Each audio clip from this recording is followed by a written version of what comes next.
আর আমি এনভায়রনমেন্ট ভ্যারিয়েবলে গিয়ে অ্যাড করে দিয়েছিলাম পাথটা আবার ওইসব কিছু করার দিয়ে দরকার নেই, করলাম। ওইসব কিছু করার দরকার নেই। অ্যাকচুয়ালি ব্যাপারটা হচ্ছে কি,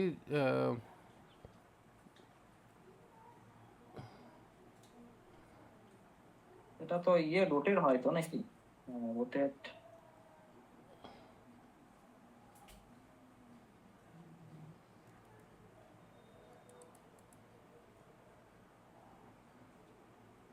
এটা রোটেট হয় না স্যার? কোনটা? স্ক্রিন। জানি না, বলতে পারবো না। মোবাইলে রোটেট হয় কিনা বলতে পারবো না। নাহলে মোবাইলে যে রোটেট যে অপশানসটা থাকে না, ওটা অন ও- করা আছে আমার। ওইটা অন করে রোটেট করে দেখো যদি হয়।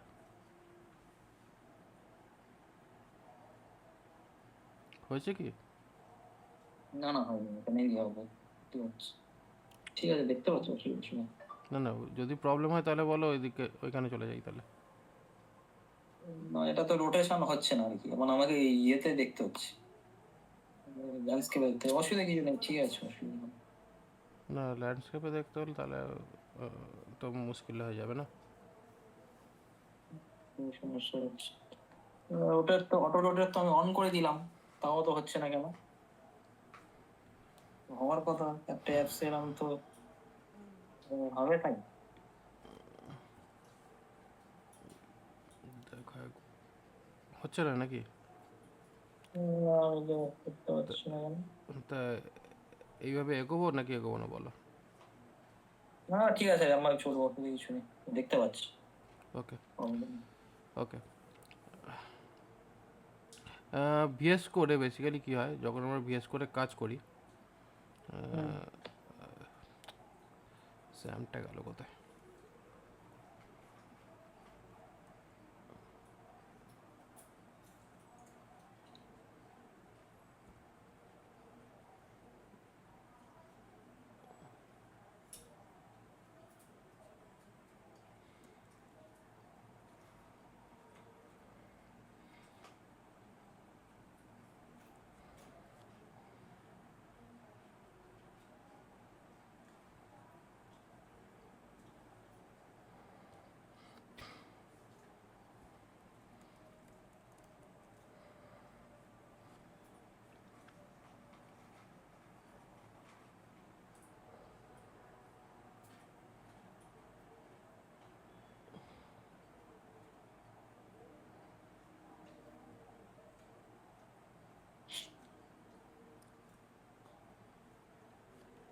অ্যাকচুয়ালি এনভায়রনমেন্টে পিএইচপি রেখে কাজ করলে ভালো, কিন্তু হুম। জ্যাম সার্ভারে যখন আমরা রেখে কাজ করব, তখন সেক্ষেত্রে আমাদের যেটা প্রবলেম মেনলি ফেস করব, সেটা হচ্ছে গিয়ে এনভায়রনমেন্ট ভ্যারিয়েবল সেটা, তারপর অনেক রকমের সমস্যা থাকে, এইগুলোর জন্য প্রবলেম হয়।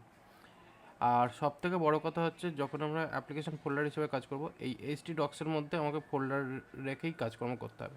এটা হচ্ছে সব থেকে বড় লিমিটেশনস এই পিএইচপিতে, যদি আমরা মানে এই ফোল্ডারে মানে জ্যাম্পের মধ্যে রেখে যদি কাজ করি। আর তারপরেও আরও যে ভবিষ্যতে যদি আমরা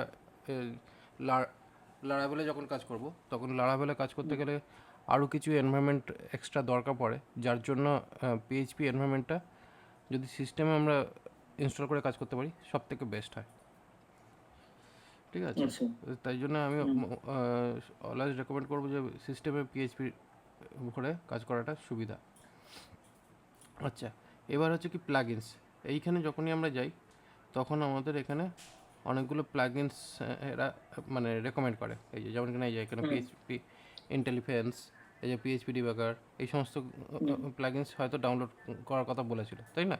হুম। হুম। হুম। হুম। আমি কিন্তু এগুলো ডাউনলোড করে রাখিনি। হুম।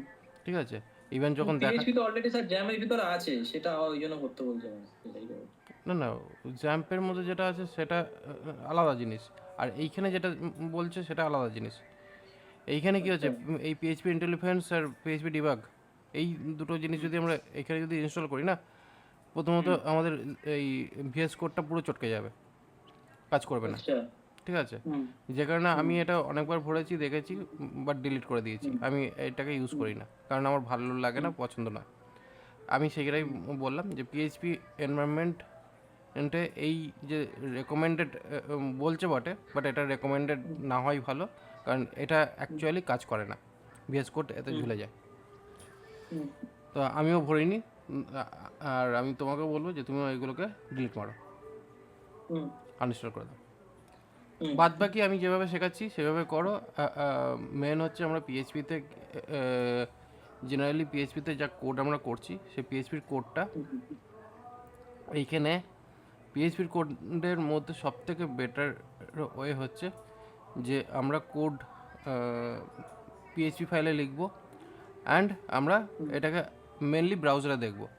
যদি এনভায়রনমেন্টে মানে যদি আমরা টার্মিনালে যদি চালাতে চাই, এই যে এখানে যদি ইন্টিগ্রেটেড টার্মিনাল করে বা আমরা যদি কমান্ড প্রম্পটে যদি চালাতে চাই পিএইচপি কমান্ড লিখে, সেটা হয়তো অনেক সময় নাও চলতে পারে। হুম, এরকমভাবে যদি আমরা যদি এখানে চালাবার চেষ্টা করি হয়তো সেটা নাও চলতে পারে। আমার এখানে চলছে কারণ আমার যেহেতু PHP environment globally set up আছে, ঠিক আছে। কিন্তু যখন এসটি টক্সের মধ্যে থেকে চলে তখন এইভাবে অনেক সময় পিএইচপি শো করে না। তো সেই ক্ষেত্রে আমাদের এটাকে ওই পিএইচপি এনভায়রনমেন্ট যখন এটা চালানো হয়ে গেছে, তো সেই ক্ষেত্রে আমাদের এই এনভায়রনমেন্টটা চলবে local host slash my app, মানে যেটা ফোল্ডার নাম আছে সেই প্রজেক্ট ফোল্ডার নাম অনুযায়ী আমরা এখানে দেখতে পাচ্ছি। ওকে, এই হচ্ছে পিএইচপির বেসিক স্ট্রাকচারটা। ওকে, এবার লাস্ট দিন আমরা লুপের ওপরে আমরা পড়াশোনা করেছি, ঠিক আছে, তাই তো? আচ্ছা, ওইটাই বলতে যে তাহলে রান করবো কিভাবে, ওটা তো রান হচ্ছে না, তাহলে করবোটা কি করে? রান রান তো তোমার তো এই যে এখানে ইন্ডেক্স ডট পিএইচপি যে প্রজেক্ট ফোল্ডারটা যেটা আছে, এই যে আমি যে ফোল্ডারটা দেখালাম এখানে দেখো, এই যে এসটি ডক্সের মধ্যে গিয়ে যে ফোল্ডারটা আছে, এই ফোল্ডারের ভেতরে তোমাকে ইন্ডেক্স ডট পিএইচপি রাখতে হবে এবং তোমাকে লোকাল হোস্ট স্ল্যাশ, ওটা কি নাম index.php করতে হবে, না হ্যাঁ হবে না? হ্যাঁ, ইন্ডেক্স ডট পিএইচপি করতে হবে। কারণ বেসিক্যালি ব্যাপারটা হচ্ছে কি, এটা সার্ভারের ব্যাপার, তো যেহেতু সার্ভারে রাখলে পরে আমাকে এটাকে ইন্ডেক্স ডট পিএইচপি করতে হবে। আর যদি এইটা ছাড়া যদি অন্য কোনো ফাইল যদি থাকে, যদি আমি ইন্ডেক্স ডট পিএইচপি ছাড়া যদি আমি এটাকে যদি রিনেম করে দিই, পেজ ডট পিএইচপি করে দিলাম, ঠিক আছে, তাহলে কি হবে, এইখানে এই রকম ডিরেক্টরি দেখাতে পারে। এটা আমি দেখাচ্ছিল একটা, হ্যাঁ। যদি এরকম দেখায় তাহলে ওই যে পিএইচ বলে বা যে ফাইল নামটা আছে সেই নামের ফাইলটাকে তাহলে ক্লিক করে ওপেন করতে হবে, অথবা সেই ফাইল নামটাকে ইউআরএল দিতে হবে।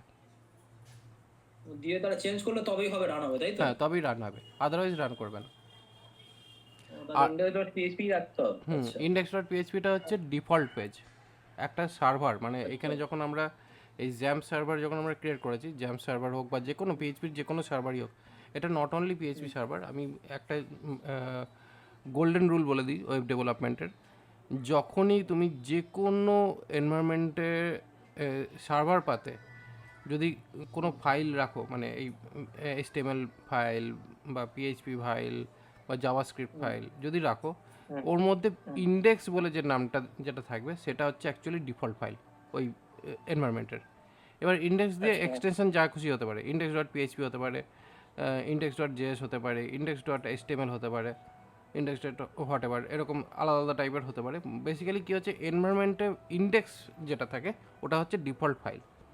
তো সেক্ষেত্রে ওই ফাইলটা যদি আমি, কারণ আমি এখানে ইন্ডেক্স লিখেছি, আমার কি অন্য কিছু না মানে তো লিখতে পারতাম, কারণ আমি এখানে লুপ ফুপ চালাচ্ছি, তো সেক্ষেত্রে আমি লুপ বলে রাখতে পারি বা অন্য কোনো নাম দিতে পারি। তো যে নামে রাখবো ফাইলটা, যদি ইন্ডেক্স না থাকে, মানে মেন পাতে যদি আমার ইন্ডেক্স যদি না থাকে, তাহলে ওই পাতটায় যাওয়ার পরে এইরকমভাবে ডিরেক্টরিটা দেখতে পাবো। এবং এখানে বলেই দিচ্ছে ইন্ডেক্স অফ মাই অ্যাপ নেই, কিছু নেই। তো না থাকার জন্য এখানে যে ফাইলটা নাম করে রেখেছি সেই ফাইলটাকে ক্লিক করতে এখানে ফাইলটা খুলে গেল। তো এই হচ্ছে ফাইলটা, মানে পাতের মধ্যে আমাকে ফাইলটা আমাকে মেনশন করতে হবে, ওই ফোল্ডারের মধ্যে গিয়ে তারপর ফাইলটা মেনশন করতে হবে, তাহলে পরে আমরা ফাইলের আউটপুটটা দেখতে পাবো। এটা তুমি আগেই জিজ্ঞাসা করতে, তাহলে আমি আগেই বলে দিতে পারতাম, আশা করি। তাহলে প্র্যাকটিসটা হয়ে যেত। এবার প্র্যাকটিসটা না হলে তো, আমি প্র্যাকটিস বলতে আমি স্যার ইয়ে করেছি, আমি প্র্যাকটিস করেছি, আমি ওই ইয়ে দিয়ে মানে যে ভিএস কোড ছাড়া এমনি ওই পিএইচপি ও দিয়ে জ্যাম দিয়ে করেছি, মানে ইউআরএল ইউজ করেই করেছি। আচ্ছা, মানে প্র্যাকটিস হয়েছে তো? হ্যাঁ, নোটপ্যাডে গিয়ে করেছি স্যার, ওই এক্সডস এর ভিতরে নোটপ্যাড দিয়ে দিকে ওই ওটাকে আবার ইয়ে করি, ব্রাউজারে রান করে দিয়েছি আর কি ডিরেক্টলি। তো এব- এবার ব্যাপারটা হচ্ছে এইখানে index.php-তে কাজ করলে আমাদের সুবিধা। এবার index.php না করলে কিছু না, ওই তাহলে আমাদের সেম ওই ফাইলের নামটা দিয়ে কাজ করতে হবে। আচ্ছা, আমরা আগের দিন উম, এই কটা পার্ট আমরা পড়াশোনা করেছিলাম, তাই না? আজকের পার্টটা যেটা আমরা থাকবে সেটা হচ্ছে অবজেক্টস, ঠিক আছে? এই যে অবজেক্টসের যে পার্টটা, অ্যাকচুয়ালি এই অবজেক্টসের পার্টটা আসছে কিন্তু অবজেক্ট ওরিয়েন্টেড প্রোগ্রামিং থেকে, ঠিক আছে? এই অবজেক্টসের পার্টটা আসছে, এটাকে বলা যায় অবজেক্ট ওরিয়েন্টেড প্রোগ্রামিং, ঠিক আছে? এই অবজেক্ট ওরিয়েন্টেড প্রোগ্রামিংটা কিন্তু খুবই ক্রিটিক্যাল একটা পার্ট, ঠিক আছে? এটা কিন্তু খুব একটা সিম্পল বা সহজ পার্ট নয়, এটা কিন্তু একটা critical part, object oriented programming. এবং এই অবজেক্ট ওরিয়েন্টেড প্রোগ্রামিংই কিন্তু একটা ইটসেলফ একটা বিশাল বড় টপিক, যার মধ্যে প্রথম যে টপিকটা হচ্ছে সেটা হচ্ছে ক্লাসেস। সেকেন্ড যে পার্টটা থাকছে সেটা হচ্ছে অবজেক্টস, মানে যখন আমরা ক্লাস ক্রিয়েট করি তারপরে আমরা তার অবজেক্ট ক্রিয়েট করি। তারপরে হচ্ছে ইনহেরিটেন্স, তারপরে আমাদের আসছে পলিমরফিজম, অ্যান্ড দেন আমাদের এনক্যাপসুলেশন। এই কটা পার্ট হচ্ছে আমাদের অবজেক্ট ওরিয়েন্টেড প্রোগ্রামিংয়ের মেইন ফিচার্স। ওকে, এছাড়া আর একটা যে অপশানস সেটা হচ্ছে অ্যাবস্ট্রাকশনস। এগুলো একটু হায়ার লেভেলের পার্ট, অ্যাবস্ট্রাকশনস। আর আর আপাতত কিছু এখানে দেখাচ্ছে না। তো এই কটা যে কনসেপ্ট, এই কটা কনসেপ্ট কিন্তু অবজেক্ট ওরিয়েন্টেড প্রোগ্রামিংয়ের মেইন পার্ট। ওকে, আন্ডারস্ট্যান্ড হয়েছে? এবার ব্যাপারটা হচ্ছে কি, আমি ভাবছি অবজেক্ট ওরিয়েন্টেড প্রোগ্রামিংটা আগে করব নাকি ফাংশনের ব্যাপারটাকে আমি একটু ডিটেলসে বলি। কারণ মেন ব্যাপার হচ্ছে আমি ফাংশনসের ব্যাপারে ডিটেলসে খুব একটা বলিনি। ফাংশন শুধু ভয়েড ফাংশনই আমি অ্যাপ্লাই করেছি আগে, কিন্তু ফাংশনসের পার্টটাও কিন্তু যথেষ্ট ইম্পর্টেন্ট। এই অবজেক্ট ওরিয়েন্টেডে যাওয়ার আগে ফাংশনসের এই যে দুটো পার্ট, মানে অ্যাকচুয়ালি তিনটে পার্ট, একটু জেনে নেওয়া ভালো, ঠিক আছে? তাহলে আমি একটা আলাদা ফাইল ক্রিয়েট করছি যার নাম দিচ্ছি functions.php বলে আমি এখানে নামটা দিলাম। এবং অবভিয়াসলি যে কোনো প্রোগ্রাম শুরুর আগে আমাদের পিএইচপি ট্যাগ, মানে এই যে পিএইচপি ট্যাগ, এটাকে পিএইচপি ট্যাগ বা পিএইচপি ব্লক যা হোক আমরা বলতে পারি, এটা আমাদের দরকার, ইম্পর্টেন্ট। এইবার ব্যাপার হচ্ছে কি, পিএইচপিতে যখন আমরা ফাংশনস ক্রিয়েট করব, অবভিয়াসলি আমাদের ফাংশন ক্রিয়েট করার জন্য ফাংশন সিনট্যাক্স আমরা অ্যাপ্লাই করব। তো প্রথম ফাংশন হচ্ছে ভয়েড ফাংশন, ঠিক আছে? ভয়েড ফাংশনসকে আমরা আর একটাভাবে বলতে পারি, সেটা হচ্ছে নন রিটার্ন টাইপ ফাংশন, ঠিক আছে? তার মানে এখানে যদি আমি একটা সিম্পল যদি একটা ফাংশন লিখি, সে হ্যালো দিয়ে আমরা এখানে নেম পাঠালাম, এবং এখানে কী করলাম, ইকো দিয়ে আমরা নাম পাঠালাম, নাম দেখালাম। ওকে, তা এইটা হচ্ছে কি সে হ্যালো, মানে হচ্ছে এইটা হচ্ছে জাস্ট আমরা একটা ফাংশন ক্রিয়েট করছি যেটা ডাইরেক্টলি আমাদের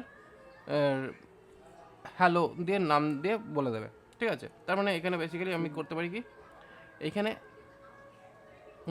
এইটা এই যে প্রথম যে পার্টটা, ফাংশন যখন আমরা লিখি দুটো পার্ট আমাদের থাকে। প্রথম পার্টটা হচ্ছে declaration, DCLARATION, declarations, and then আমাদের কলিং। এটা হচ্ছে ইম্পর্ট্যান্ট ফিচার্স। এই দুটো ফিচার্স আমাদের খুব ইম্পর্ট্যান্ট, মানে ফাংশনস ওরিয়েন্টেড যখন আমরা কাজ করব। এবার ব্যাপার হচ্ছে কি, প্রথমে আমরা ফাংশনস কল ডিক্লেয়ার করেছি, এবং এখানে ফাংশনসের পরে আমরা এখানে নাম দিচ্ছি, ঠিক আছে? নাম দিচ্ছি রাম। ওকে, দিয়ে সেমিকলন বসিয়ে দিলাম। এবার এই যে ফাংশনটা, এবার এটাকে রান করতে হবে। এবার জেনারেলি আমি যেহেতু ডেভেলপমেন্ট ডেভেলপার হিসাবে কাজ করি, তা আমি ওই ব্রাউজারে গিয়ে দেখার থেকে আমি প্রেফারেবল যেটা থাকে আমার, টার্মিনালে ফট করে রান করে দেখে নেবো। এটা হচ্ছে অ্যাকচুয়ালি প্রোগ্রামার হিসাবে এই কাজটা জেনারেলি করা যায়, ঠিক আছে? কিন্তু বেশিরভাগ পিএইচপি ডেভেলপার যারা আছে তারা মেনলি ব্রাউজারকে প্রেফার করে এই ব্যাপারটাকে এক্সিকিউশনের জন্য। কারণ যেহেতু মেনলি পিএইচপিকে সার্ভার সাইড ল্যাঙ্গুয়েজ হিসাবেই মানে তার জন্য।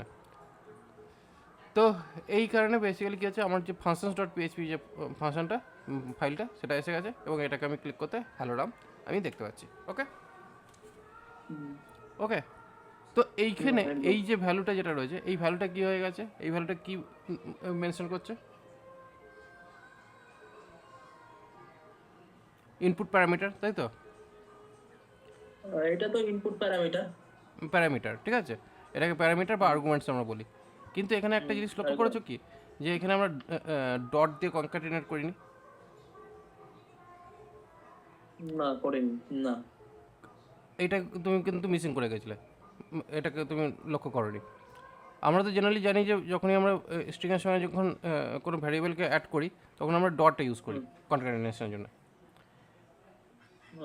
কিন্তু পিএইচপির ক্ষেত্রে যদি আমরা ডবল কোটেশনের মধ্যে যদি আমরা ভ্যারিয়েবলকে যদি এইভাবে লিখি, সেটাও কিন্তু ইন্টারপোলেট হয়ে যায়, কোনো প্রবলেম করে না।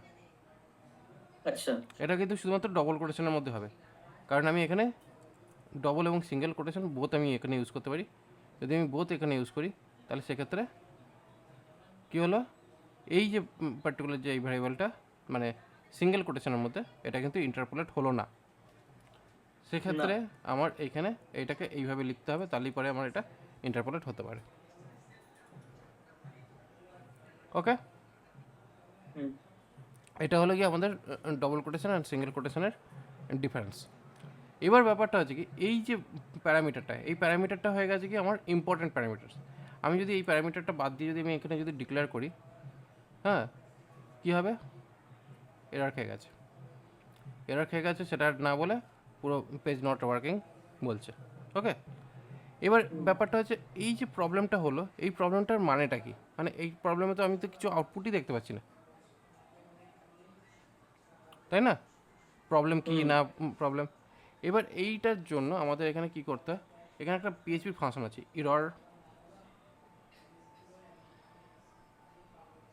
এরর রিপোর্টিং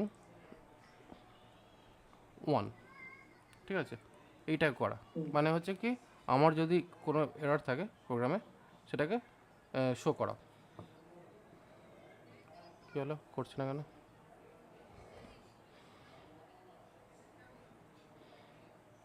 এটা না করলে তো বোঝা দুঃসাধ্য।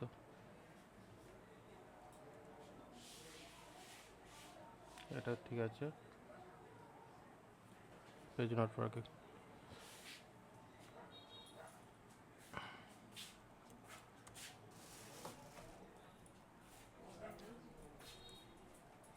সিনট্যাক্স তো ঠিকই লিখেছি বলে মনে হচ্ছে।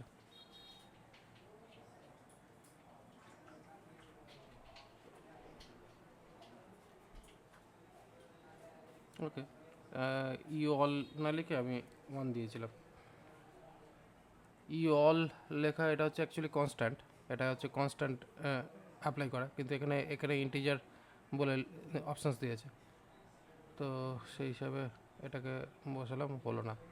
আচ্ছা, এছাড়া আর একটা অপশান সেখানে অ্যাপ্লাই করতে বলছে, সে আইএনআই সেট। আইএনআই সেট হচ্ছে, এটা অ্যাকচুয়ালি কী হচ্ছে, আমাদের পিএইচপি এনভায়রনমেন্টে যখন আমরা কোনো রকম সেটিং করি, মানে পিএইচপি এনভায়রনমেন্টে যদি কোনো রকম সেটিং করা দরকার পড়ে, তো সেক্ষেত্রে এই পিএইচপি আইএনআই বলে একটা ফাইল থাকে পিএইচপি এনভায়রনমেন্টের মধ্যে, মানে পিএইচপি যেখানে ইনস্টল হয়, তো সেইখানে এই ডিসপ্লে এরর এইগুলো হচ্ছে পিএইচপি রিলেটেড আমাদের এনভায়রনমেন্ট সেটআপ, যেইটাকে ইউজ করলে পরে আমাদের এই পিএইচপি আইএনআই মানে পিএইচপি এনভায়রনমেন্টের কনফিগারেশন ফাইলের মধ্যে কিছু আপডেট করে দিচ্ছে, মানে ডাইরেক্ট পিএইচপি ফাইলের মাধ্যমে। যে কারণে কী হচ্ছে, আমরা এই যে প্রবলেম যেটা ছিল, যেটা ডিবাগিং করতে গিয়ে আমার প্রবলেম হচ্ছে, সেই প্রবলেমটা এখানে শো করাচ্ছে ডাইরেক্টলি। ওকে, বুঝলে কিছু ব্যাপারটা? এরর রিপোর্টিং যে ইওয়ালটা যা আছে, এটা ফাংশন আছে, ওর আন্ডারে এই মেথডগুলো আছে, তাই তো? ডিসপ্লে এই মেথডগুলো আছে তো, এই ইনিট এই ইসেট। হ্যাঁ, এই ফাংশনসগুলো হচ্ছে অ্যাকচুয়ালি আমাদের কাজে লাগছে, যে যদি আমরা কোনো রকম প্রবলেম আসছে আমাদের কোডের মধ্যে, যদি পেজটা যদি ফাঁকাই হয়ে যায়, যদি পেজটা যদি আমার ফাঁকাই থাকে, তাহলে তো এটা তো আমার কোনো লাভ হচ্ছে না, আমি বুঝতে পারছি না অ্যাকচুয়ালি প্রবলেম কোথা থেকে আসছে, কী ব্যাপার, তাই না? এবার মেন ব্যাপার হচ্ছে কি, তুমি এখানে পিএইচপি ডিবাগার ভরছিলে কি জন্য? যে তুমি পিএইচপি ডিবাগারটা ভরে তুমি এইখান থেকে এই ভিএস কোড থেকে অ্যাকচুয়ালি দেখে নিতে পারো, কিন্তু ভিএস কোডে এই পিএইচপি ডিবাগার যেটা আছে এ অতটা ভালো কাজ করে না, কারণ এটা এতে ভরলে পরে ভিএস কোডটা ঝুলে যায়। তো সেই কারণের জন্য আমাকে পুরো এই পিএইচপি ডিবাগিংটাকে আমাকে কনসোল, মানে কনসোল বলতে টার্মিনাল বা কমান্ড লাইন, অথবা আমাকে ব্রাউজারের মাধ্যমেই এটাকে দেখতে হবে। তো আমরা যেহেতু ব্রাউজারের মাধ্যমেই আপাতত কাজ করছি, সেক্ষেত্রে আমাকে ব্রাউজারের মাধ্যমে দেখার জন্য আমাকে এই যে কটা লাইন আমাকে ইউজ করতে হবে যদি আমাকে এরর রিপোর্টিংটা দেখতে হয়। এবার বেসিক্যালি এইটা হচ্ছে পিএইচপি রিপোর্টিং অল, এই পার্টটা হচ্ছে রিপোর্টিংটা করছে, আর পরের পার্টটাতে হচ্ছে আমার এখানে ডিসপ্লে করাচ্ছে, এররগুলোকে ডিসপ্লে করাচ্ছি। এই হচ্ছে বেসিক্যালি ব্যাপার। এরকম অনেক ফাংশনস আছে পিএইচপির আন্ডারে, যে ফাংশনসগুলোকে আমাদের কাজে লাগে, মানে পিএইচপি এনভায়রনমেন্টকে নাড়াচাড়া করতে, মানে অনেক সময় দরকার পড়ে। এগুলো আস্তে আস্তে এক্সপিরিয়েন্সের মাধ্যমে জানতে পারবে। এবার ব্যাপারটা হচ্ছে, দেখো এখানে কি বলছে, ফ্যাটাল এরর। ভালো করে মোবাইলটা কাছে নিয়ে দেখো। ফ্যাটাল এরর, ফ্যাটাল এরর কি? টু ফিউ আর্গুমেন্টস ফাংশন সে পাস জিরো, মানে এখানে বলছে যে কিছু এরর, কিছু আর্গুমেন্টস পাস করানোর কথা ছিল, ঠিক আছে, যেটা হয়নি, জিরো পাস, মানে কিছু পাস হয়নি, ঠিক আছে। এবার কত নম্বর লাইনের প্রবলেম আছে, এক্সপেক্টেড কী আছে তার একটা মোটামুটি অপশানস দিয়েছে, এবং কত নম্বর লাইনের প্রবলেম সেটা বলছে। দেখো 12 নম্বর লাইনের প্রবলেম, ঠিক আছে। 12 নম্বর লাইনে অ্যাকচুয়ালি এক্সপেক্টেড ভ্যালুটা ছিল, আর যেখানে এক্সিকিউশনটা হচ্ছে 18 নম্বর লাইনে। তো এখানে দেখো 18 নম্বর লাইনে এটা কল করা আছে, ঠিক আছে। বুঝে গেছো? মানে ডিবাগিং, এরর ডিবাগিংটা করাটা, মানে এররটা বুঝতে হবে। এটা একটা ডেভেলপার হয়ে কাজ করতে গেলে এররটা বোঝাটাও একটা ইম্পর্ট্যান্ট টাস্কের মধ্যে পড়ে। আন্ডারস্ট্যান্ড?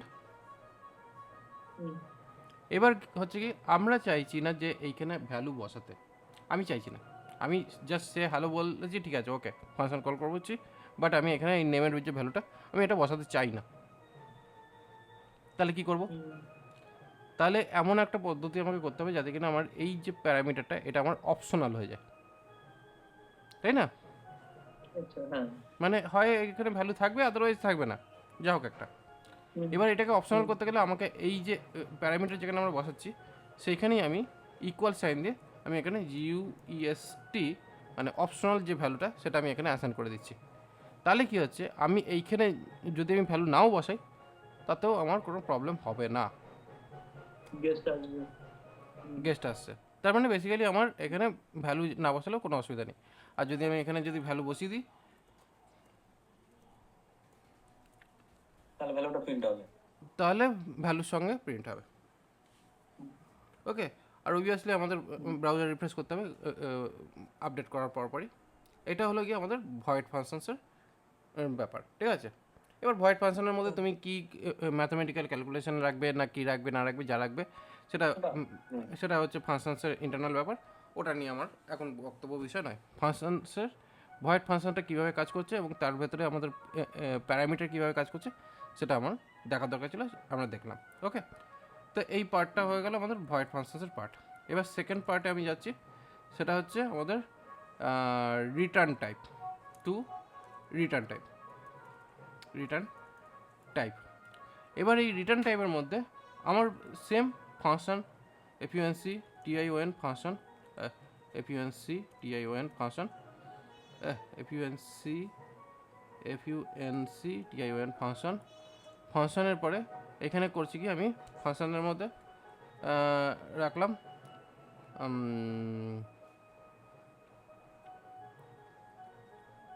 গ্রিড বলে, আমি এখানে একটা ওই সেম মানে ফাংশন একই রকমই রাখছি, জাস্ট নামটা আমি চেঞ্জ করে দিলাম। এখানে আমি নেম পাস করাচ্ছি, বাট এখানে কি করছি, আমি এখানে রিটার্ন করে এখানে আমি দিয়ে দিলাম কি ওয়েলকাম, এখানে রিটার্ন টাইপটা ইউজ করছি ওয়েলকাম নেম।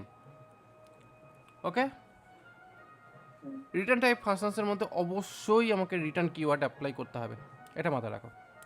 আমার যখনই রিটার্ন টাইপ আমরা ইউজ করব তখন অবশ্যই আমরা এখানে রিটার্ন সিনট্যাক্স এখানে অ্যাপ্লাই করব, তাহলেই আমার রিটার্ন টাইপ ফাংশনস হবে। ওকে, এবার রিটার্ন টাইপ ফাংশনসের মধ্যে আমরা এবার এটাকে যদি ডাইরেক্টলি এই ফাংশনটাকে GREET গ্রিট বলে যদি আমি এখানে লিখে দিই এইভাবে, আমরা কি পেজের মধ্যে কোনো আউটপুট দেখতে পেলাম? না, কেন?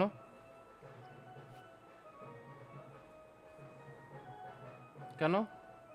এটা প্রিন্ট করছি না তো আমরা কিছু। হ্যাঁ, প্রিন্ট করছি না বা আউটপুট আমরা আউটপুট করছি না, তাহলে আমাকে এখানে কি করতে হবে, অন্য একটা ভ্যারিয়েবলের মধ্যে এই ভ্যালুটাকে ক্যাচ করে তারপরে আমরা সেইটাকে ইকো করে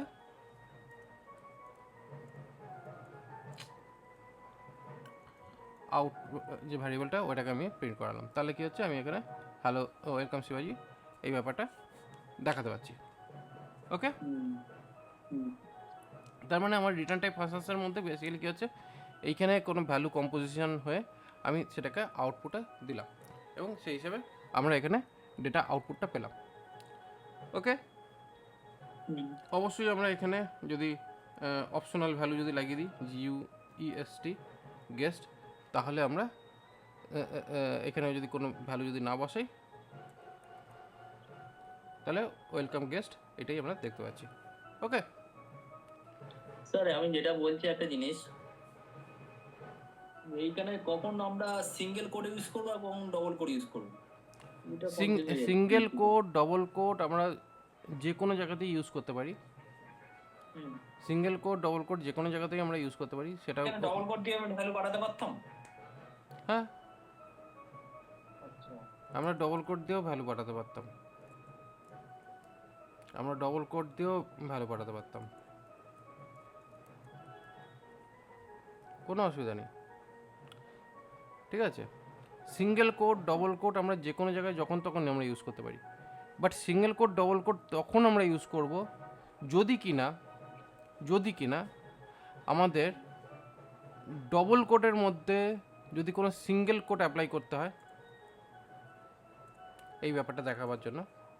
ঠিক আছে, তাহলে ডবল কোড দিয়ে শুরু করে ডবল কোড শেষ করতে পারি। ওকে, আচ্ছা, বাট যদি আমার মনে হয় যে সিঙ্গেল কোড দিয়ে স্টার্ট করে আমাকে ভেতরে ডবল কোড দেখাতে হবে, তাহলে সেক্ষেত্রে আমরা এটা করতে পারি। তাহলে কি হলো, সিঙ্গেল কোড দিয়ে আমরা স্টার্ট করে ডবল কোডের মাধ্যমে আমরা দেখাতে চাই, সে কারণে আমরা এখানে ডবল কোড ইউজ করলাম। ঠিক আছে, মানে সিঙ্গেল কোডের মধ্যে ডবল কোড ইউজ করতে পারি, ডবল কোডের মধ্যে সিঙ্গেল কোড ইউজ করতে পারি। ঠিক আছে, এই হচ্ছে ব্যাপারটা। এবার যদি মনে করো না আমাকে ডবল কোডের মধ্যেই আমি ডবল কোড দেখাবো, হতে পারে যে তুমি মনে করলে না আমি ডবল কোডের মধ্যেই ডবল কোড দেখাবো, এরকম আমার ইচ্ছা আছে। ঠিক আছে, ডবল কোডের মধ্যেই আমি ডবল কোডে আমার ভ্যালুটা দেখাবো। এবার এই ক্ষেত্রে কী হয়ে যাচ্ছে, এই যে ডবল কোডের মধ্যে ডবল কোড দেখানো, এইখানে আমাদের প্রবলেম আসছে, তাই না? কারণ বেসিক্যালি এই ডবল কোড থেকে এই ডবল কোড অবধি আমার স্ট্রিং ভ্যালু শেষ হয়ে যাচ্ছে, আবার এখানে নতুন ডবল কোড শুরু হচ্ছে। তার মানে বেসিক্যালি মাঝখানে এই যে প্রপার্টিটা রয়েছে এ কী হয়ে যাচ্ছে, এ মানে ঠিক কনক্যাটিনেট হতে পারছে না স্ট্রিংয়ের সঙ্গে, কারণ সেরকম কোনো প্রভিশনস নেই। এবার এইখানে কি হয়, ব্যাকস্ল্যাশ অ্যাপ্লাই করে এখানে কি হচ্ছে এসকেপ নোটেশন ইউজ করা, যাতে কিনা বেসিক্যালি কী হচ্ছে এইটাকে মানে এটাকে ট্রিট করছে না যে এই কোটেশন টু কোটেশন মার্কস করা, এটাকে ট্রিট করছে এটা একটা স্ট্রিং ভ্যালু হয়ে থাকবে, যেটাকে শো করতে হবে, প্রিন্ট করতে হবে। ঠিক আছে, এটা হচ্ছে এসকেপ নোটেশন, যেখানে আমরা একই আউটপুট দেখতে পাচ্ছি এবং অবভিয়াসলি এর জন্য আমাদের ডবল কোডের আন্ডারে ডবল কোড রাখছি এবং সেই ক্ষেত্রে ডবল কোডকে এইভাবে আমরা শো করাচ্ছি। তার মানে এই ডবল কোটেশন সিঙ্গেল কোটেশনের কনফিউশনটা দূর। ঠিক আছে, এবার ব্যাপারটা হচ্ছে এখানে আর একটা জিনিস আমরা এখানে অ্যাপ্লাই করতে পারি বা করে থাকি, সেটা হচ্ছে কি ডেটা টাইপস। এই পার্টটা আমাদের PHP 7 থেকে অ্যাকচুয়ালি এটা ইন্ট্রোডিউস হয়েছে। এটা বেসিক্যালি কী হচ্ছে, এই ডেটা টাইপস ব্যাপারটা হচ্ছে আমরা যখন কিনা পিএইচপির প্যারামিটার যখন পাস করাচ্ছি, অনেক সময় অনেকে করবে কি, মানে এই ডেটা টাইপসটা না থাকলে পরে, এখানে 1 2 3 4 পাঠিয়ে দিচ্ছি, ওই 1 2 3 4টাই পাস হয়ে যাচ্ছে। হুম এটা তো ঠিক না অ্যাকচুয়ালি, আমি তো চাইছি একটা স্ট্রিং এক্সপেক্ট করছি, হুম কিন্তু এখানে নাম্বার পাস করে দিচ্ছে। তো সেই ব্যাপারটাকে দাঁড় করাবার জন্য, বা এটা যাতে না হয় সেই কাজটাকে বন্ধ করার জন্য, আমরা এখানে স্ট্রিং বলে আমরা অপশানস অ্যাপ্লাই করতে পারি, স্ট্রিং প্রপার্টি। বাট এখানে এই স্ট্রিং প্রপার্টিটা আমি অ্যাপ্লাই তো করলাম, কিন্তু কোনো কাজ করলো না। হুম অ্যাকচুয়ালি কেন কাজ করলো না তার একটা প্রধান কারণ হচ্ছে কি, আমাদের যে ব্রাউজারের পার্টে যখন আমরা কাজ করছি, ব্রাউজারের মধ্যে এই টাইপ কাস্টিংয়ের যে ব্যাপারটা, এই যে টাইপ ডিক্লারেশন যে ব্যাপারটা, এটা অতটা হুম স্ট্রিক্টলি মেনটেন করছে না। হুম এই স্ট্রিক্টলি টাইপ কাস্টিংটা মেনটেন করার যদি দরকার পড়ে, তখন সেক্ষেত্রে আমাদের হয়তো এখানে কিছু সেটিংস আছে, সেই সেটিংসটাকে আমরা চেঞ্জ করতে পারি। তার জন্য আমাকে এখানে এই টাইপটাকে চেক করতে পারে। আদারওয়াইজ কিন্তু আমাদের এইটাকে নর্মাল একটা ভ্যারিয়েবল মানে ধরে নিচ্ছে, যা আমরা এখানে ভ্যালু পাস করাবো সেই ভ্যালু অনুযায়ী এখানে ভ্যালুটা শো করে দিচ্ছে। অথবা আমাকে এখানে করতে হবে কি, যদি আমরা এই ডেটা টাইপসটাকে যদি আমাকে চেক করতে হয়, তাহলে এখানে টাইপ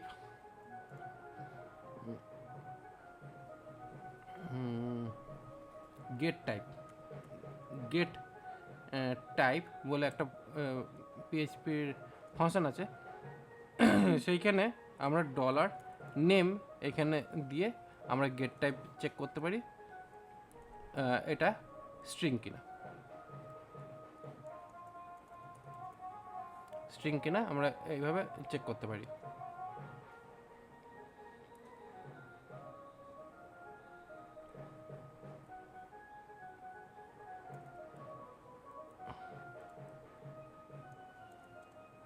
এইটা সিঙ্গেল কোটেশনে আমরা টার্নারি অপারেটর অ্যাপ্লাই করছি, ঠিক আছে? তো এখানে বেসিক্যালি এই পার্টটাতে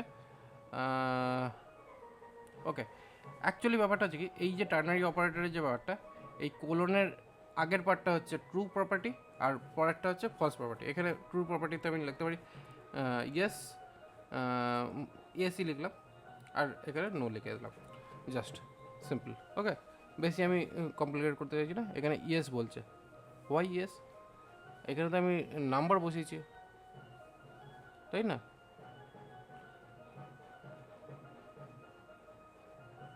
হুম এখানে ডেটা টাইপসটা তো নাম্বার হয়ে যাচ্ছে। আচ্ছা, আমি এখানে একটা চেক করি। এখানে জাস্ট আমি আপাতত এই গেট টাইপ বলে আমি ভ্যারিয়েবল ডেটা টাইপসটাকে আউটপুটে নিচ্ছি। এটা হয়ে গেল স্ট্রিং। হ্যাঁ, ঠিক আছে, স্ট্রিং ডেটা টাইপস। বাট এইটা ডেটা টাইপ হিসাবে শো করছে না, মানে নাম্বার হিসাবে শো করছে না। তো ওটা তো আমরা গেস্টে তো আছে এখন অলরেডি। না না, এটা দেখি। না, ওটা তো মুছেও দিলাম। মুছে দিলেও আমার এখানে ইনপুট যে ডেটা টাইপসটা নিচ্ছে, সেটাতে আমার স্ট্রিং হিসেবেই ট্রিট করছে, যেহেতু আমি এখানে স্ট্রিং বলছি। বাট এখানে আমি মিক্সড করে রাখছি, তাহলে কি হচ্ছে, এবার ইন্টিজার বলছে, এখানে ইন্টিজার বলছে। এবার বেসিক্যালি ব্যাপারটা হচ্ছে এইভাবে যে আমরা ভ্যালুটা পাঠাবার পরও এটাকে স্ট্রিং হিসেবে ট্রিট করছে, এটা করা উচিত না। এটা অ্যাকচুয়ালি কম্পাইলেশন এরার হওয়া উচিত, কিন্তু সেটা করছে। জাস্ট এখানে ডেটা টাইপসটাকে এইভাবে চেক করে। চলো, এটা একটা গ্লিচ আছে আপাতত এই কোডটার মধ্যে। এবার এটার জন্য যদি আমরা স্ট্রিং টাইপ কাস্টিংকে যদি রেস্ট্রিক্টেড করতে চাই, পিএইচপি ডেটা টাইপ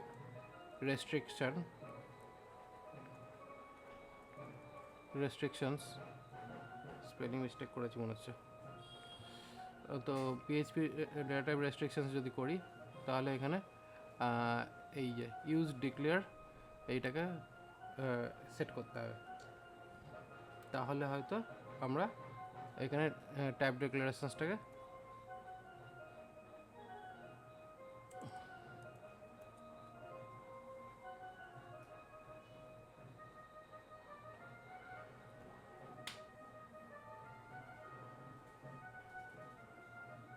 এটার মানেটা এটার মানেটা হচ্ছে এখানে ডিক্লারেশন দিয়ে স্ট্রিক্ট টাইপ 1, মানে এখানে আমাদের ডেটা টাইপসটাকে স্ট্রিক্টলি ফলো করতে বলা হবে। তার জন্য আচ্ছা। এই প্রসেসটা অ্যাপ্লাই করা, যে আমরা এখানে পিএইচপিতে চাই না যে নাম্বার ওখানে পুশ হয়ে যাক।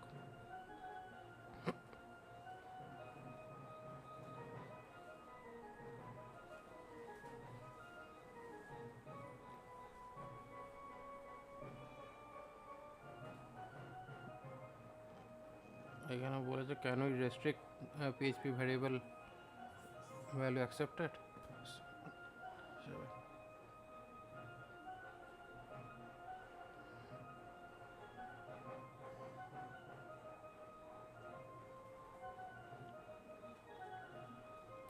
না, এখানে সেরকমভাবে খুব একটা প্রসেস এরা বলেনি, বাট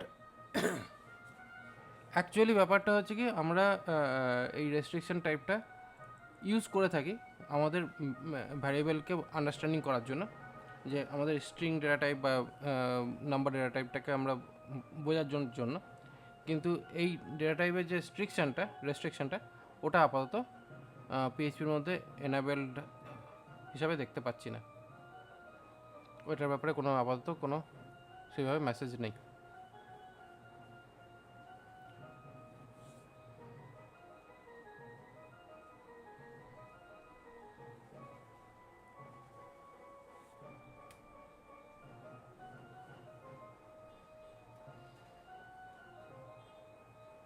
দেখি ডিক্লারেশন স্ট্রিক্ট মোড।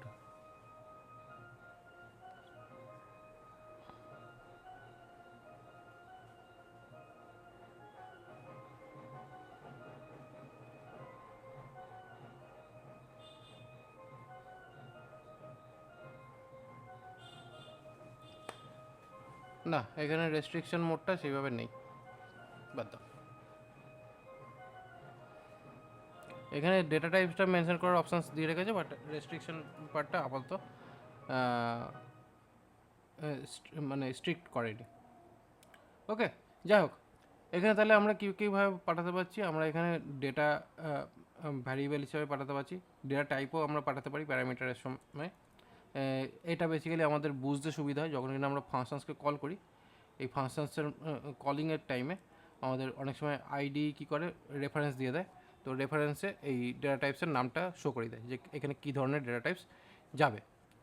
ঠিক আছে, এটা অ্যাকচুয়ালি এই যে টাইপসটা মেনশন করা, এই টাইপসটা মেনশন করার মেন উদ্দেশ্য হচ্ছে আমাদের যখন ওই ফাংশনটা বা ওই পার্টিকুলার প্রোগ্রামটাকে যখন আমরা রিউজ করব, তখন আমাদের কোড এডিটর বলে দেয় এই কোডের প্রিভিয়াস কোড থেকে। ওকে, হ্যালো, হ্যাঁ শুনছি। ওকে, তো এই হিসাবে আমরা এটাকে করতে পারি।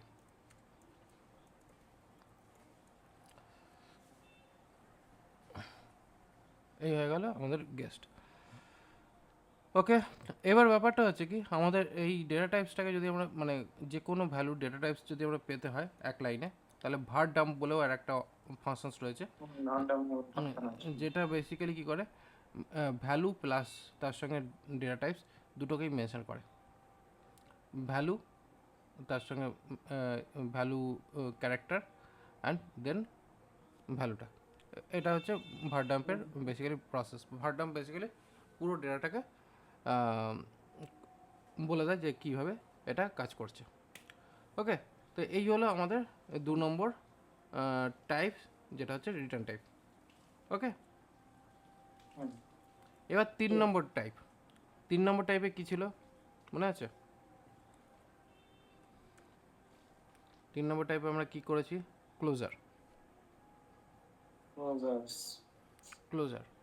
ক্লোজার্স যেটা আছে এটাকে একটা বলা হয় কলব্যাক ফাংশনসও বলতে পারি। ঠিক আছে, ক্লোজার বা কলব্যাক ফাংশনসও বলতে পারি, ক্লোজার অথবা কলব্যাক ফাংশন বলতে পারি। এই ফাংশনটা হচ্ছে একটু মাথা খারাপ করার মতন ফাংশন। এটা বেসিক্যালি কী হচ্ছে, এই ফাংশনটা যখনই আমরা কাজ করি, এই ফাংশনটা অ্যাকচুয়ালি দুটো ফাংশনের সমষ্টি হিসাবে কাজ করে। দুটো ফাংশনের সমষ্টি হিসাবে কাজ করে, মানে একটা ফাংশন না, এটা থাকে অ্যাকচুয়ালি দুটো ফাংশন। কীরকম ব্যাপারটা, এই ফাংশনটা যখন আমরা কল করি, মানে যখন আমরা এটাকে ইউজ করি, এইরকম টাইপের ইউজ হয় ফাংশন। এখানে আমরা করছি কি, নাম দিচ্ছি হ্যালো, জাস্ট হ্যালো, ওকে। এবার এখানে আমি কী করছি কি, ফার্স্ট আমরা নেম বসাচ্ছি, এবার সেকেন্ড প্যারামিটার যেটা থাকছে সেটা আমি বসাচ্ছি কল ব্যাক।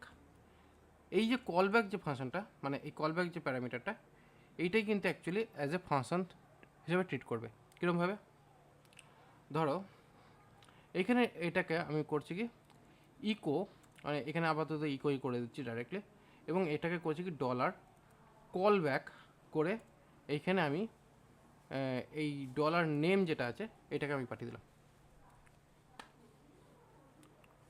বুঝলে কিছু? হ্যাঁ বুঝলাম। কি বুঝলে?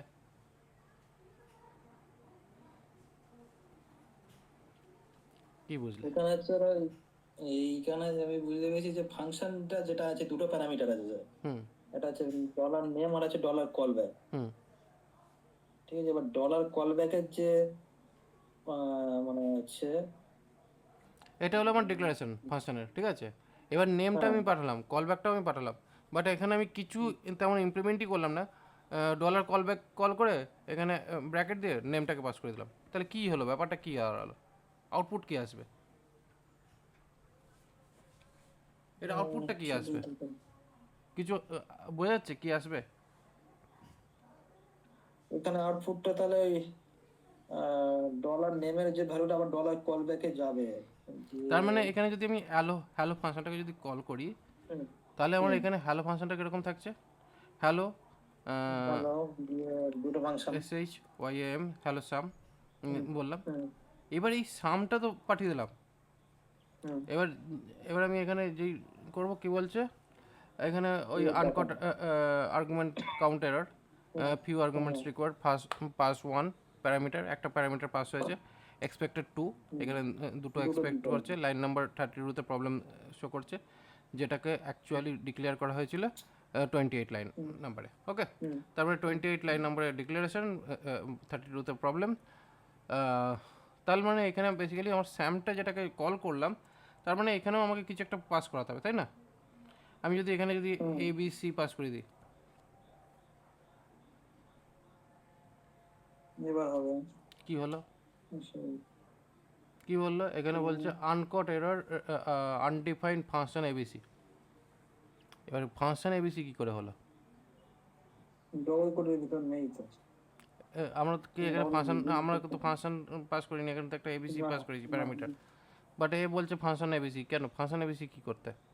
এইটাই হচ্ছে ব্যাপার, যে এই ফাংশন এবিসি মানে হচ্ছে কি অ্যাকচুয়ালি আমি যে নামটা মানে এবিসি বলে যেটা লিখেছি, এটা অ্যাকচুয়ালি ফাংশনের নাম হতে পারে, ঠিক আছে। এই পার্টিকুলার প্রোগ্রামটা জেনারেলি আমরা ওয়ার্ডপ্রেসের মধ্যে দেখে থাকি। ওয়ার্ডপ্রেস ফাংশনসে অনেক জায়গায় আমরা এরকম কিছু কোড দেখে থাকি, যেখানে হুকস হিসাবে ব্যবহার করা হয়ে থাকে। এটা খুব ইম্পর্ট্যান্ট একটা ফাংশন ওয়ার্ডপ্রেস ডেভেলপারদের জন্য। আচ্ছা। তো এই যে ফাংশনটা, এই ফাংশনটা অ্যাকচুয়ালি কী হচ্ছে, এটাকে ডিক্লেয়ার করার প্রসেসটা হচ্ছে এরকম, যে এইখানে ফাংশন, এইভাবে ফাংশন লেখা হয়, এবং এইখানে কী হচ্ছে ডলার এন নিয়ে লিখলাম, হুম, ওকে। এবং এইখানে কি করছি, রিটার্ন দিচ্ছি, রিটার্ন দিয়ে আমি এখানে দিচ্ছি হাই ডলার এন, এইটা বসালাম। কিছু বুঝলে কি ব্যাপারটা হলো? ফাংশন ডলার এন দিয়ে আবার না বুঝতে পারছি না পরের জায়গাটা। অ্যাকচুয়ালি বোঝা যাচ্ছে না এই পার্টটা। হুম, হুম, কেন এই পার্টটা বোঝা যাচ্ছে না? কারণ ব্যাপারটা হচ্ছে আমরা কখনো এইভাবে ফাংশনসের মধ্যে প্যারামিটার পাস করানো যায়, যেটা ফাংশনই, এইটা কখনো আগে দেখোনি। না। এবার সেই কারণে বুঝতে পারছেন যে এটা অ্যাকচুয়ালি কী, আউটপুটটা আগে দেখেনি, তারপরে আমি বলছি।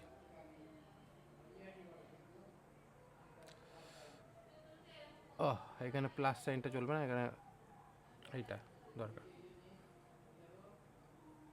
হাই সাম, ঠিক আছে, আউটপুট তো দেখে নিয়েছি। হুম, এবার হচ্ছে কি আমরা আলটিমেট এবার সলিউশনটা বুঝি।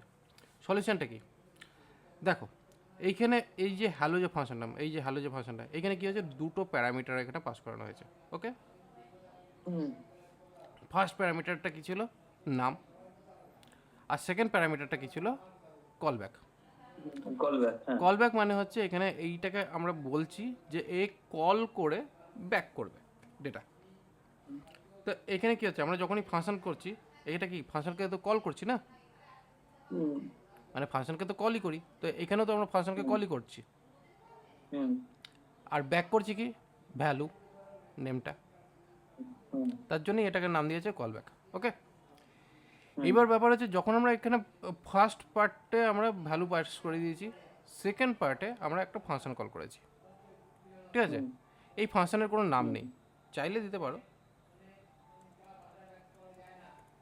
চাইলে দেওয়া যেতে পারে, ঠিক আছে। হুম, যদিও এখানে অ্যাকসেপ্ট করছে না, বাদ দাও তাহলে, অ্যাকসেপ্ট না করলে বাদই থাক।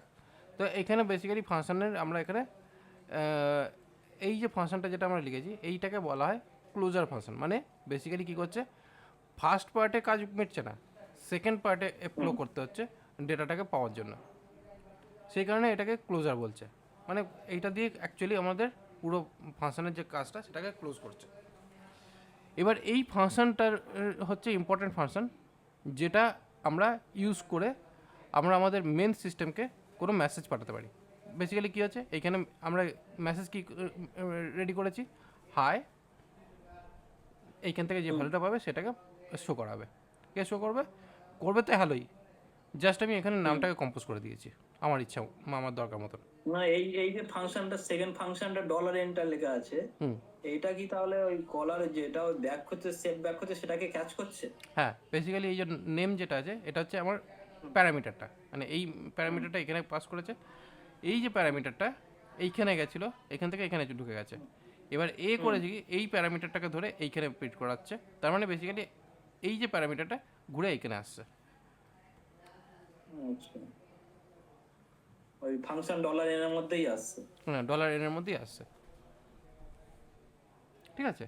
এইটাই হচ্ছে ক্লোজার ফাংশন। এবার এই ক্লোজার ফাংশনটাকে এবার আমরা নেমিং কনভেনশনে দিতে পারি। এবার এই যে নেমিং কনভেনশনে আমরা এখানে এবিসি যেটা লিখছিলাম, জাস্ট এটাকে এবিসি লিখে দিলেই আমার এক্স্যাক্ট আউটপুট থাকছে সেম।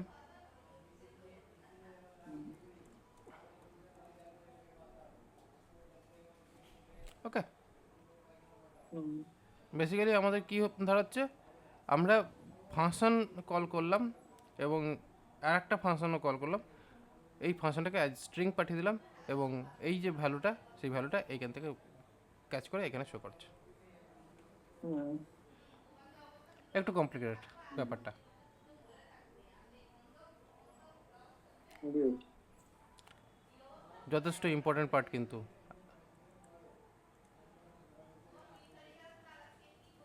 কী করবো, এরপরে এগোবো? না, তো এটা বলতে পেরেছি, মানে যে সেট ব্যাকটা, এটা আমি একটু বুঝেছি যে এখানে হচ্ছে হ্যালো সুমিত যখন এ করলাম, এবিসি করলাম, হুম, সুমিত তার ডলার নেমে গেল, এই ফাংশনের প্যারামিটার দিয়ে পুশ হলো।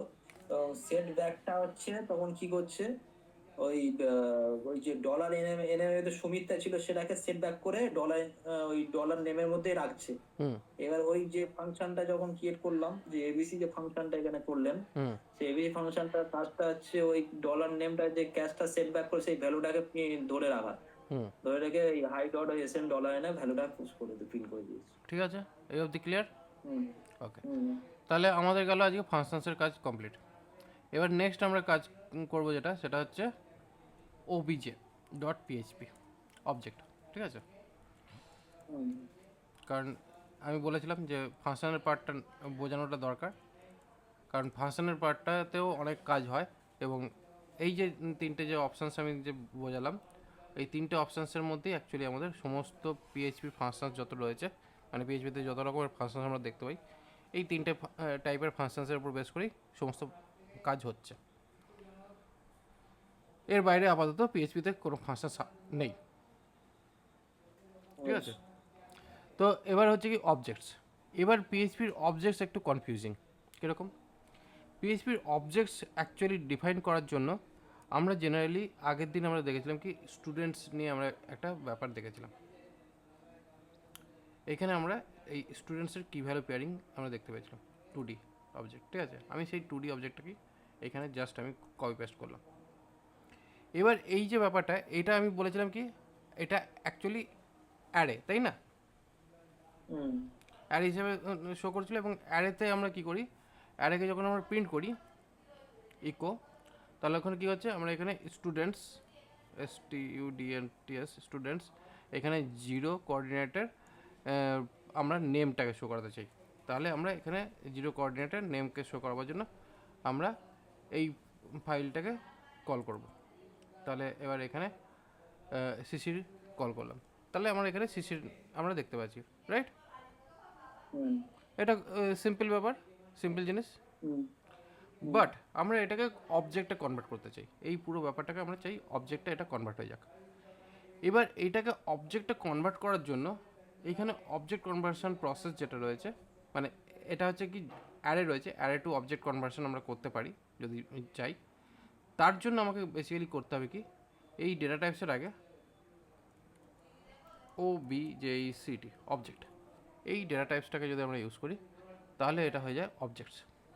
এবার যথারীতি এখানে প্রবলেম হয়েছে, এবার প্রবলেমটাকে আমরা ওভারকাম করার জন্য এখানে আমরা ভার টার্ম দিয়ে $STUDENTS স্টুডেন্টস হিসেবে আমি এখানে কল করি, দেখি কি দাঁড়ায়। দেখো এখানে এখন কি বলছে,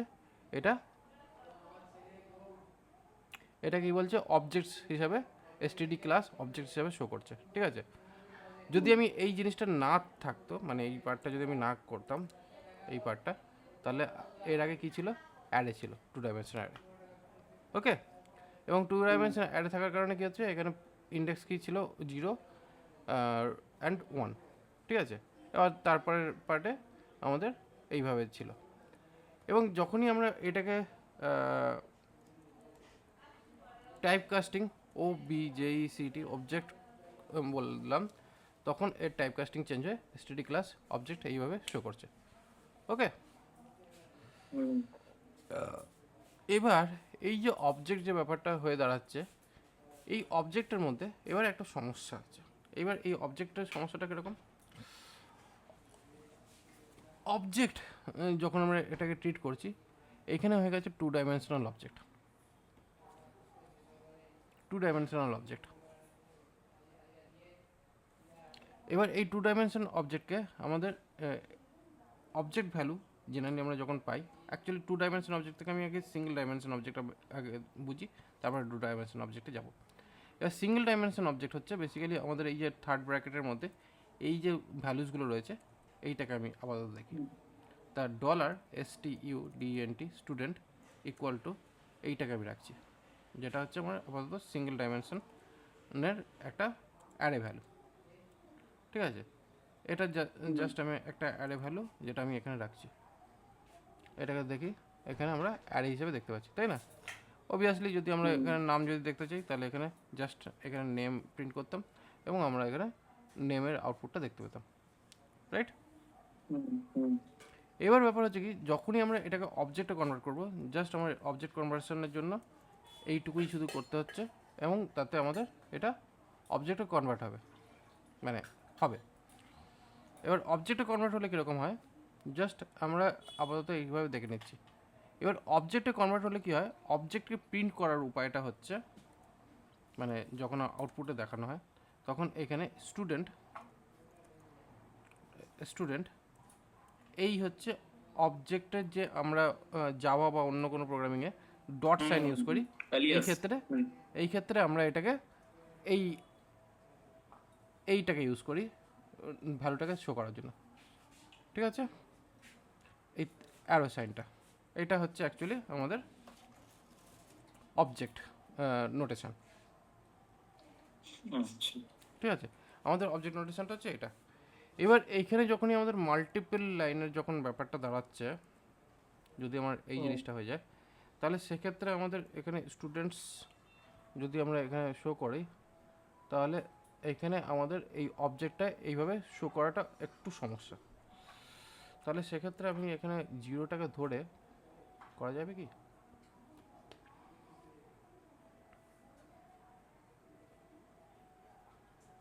আচ্ছা দেখা যাক এখানে অবজেক্টকে আমরা ফর ইজ দিয়ে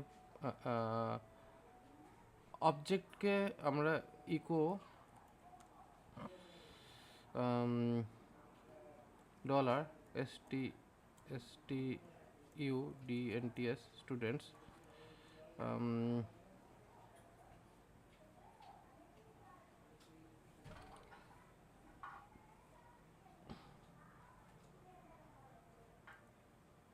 ইকোতে আনা তো মুশকিল, কারণ ইকোতে আসবে না এই বারটা।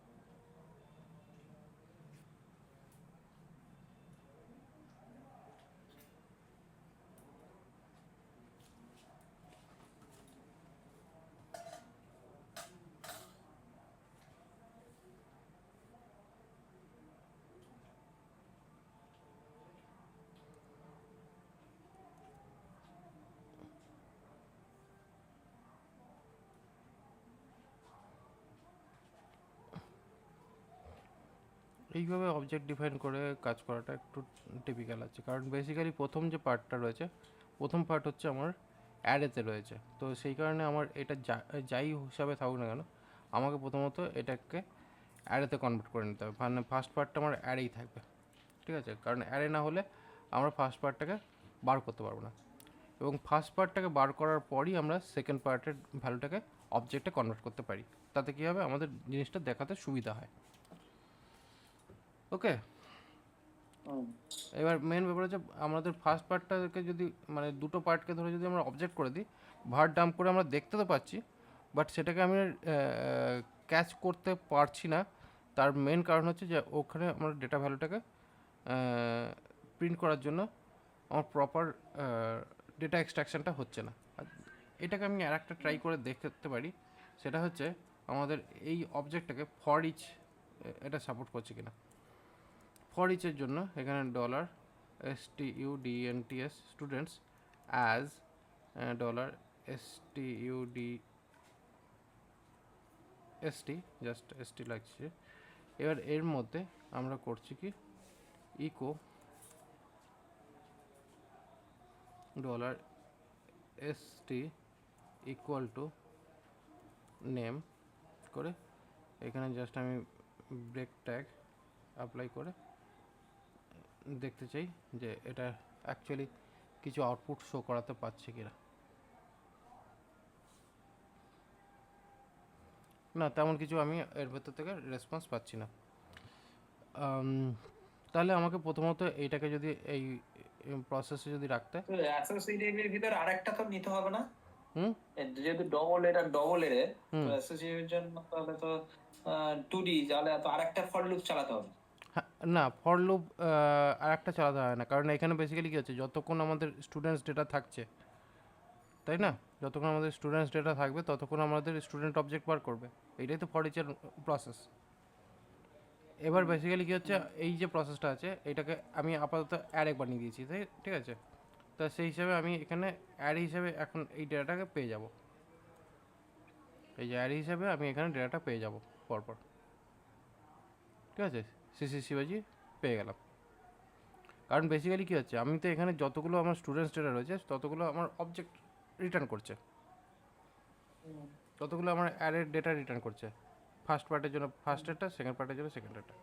এবার ব্যাপার হচ্ছে কি, এই যে ডেটা যেটা আমার বেরোচ্ছে, এবার এই ডেটাটাকে আমি এখানে ডলার ওবি করে এখানে এই অবজেক্টিফাই করে নিতে পারি, ওবি জেসিটি অবজেক্টিফাই করে এখানে এসটি করে ওবি ডট নেম, ওই একই আউটপুট দেখতে পাচ্ছি।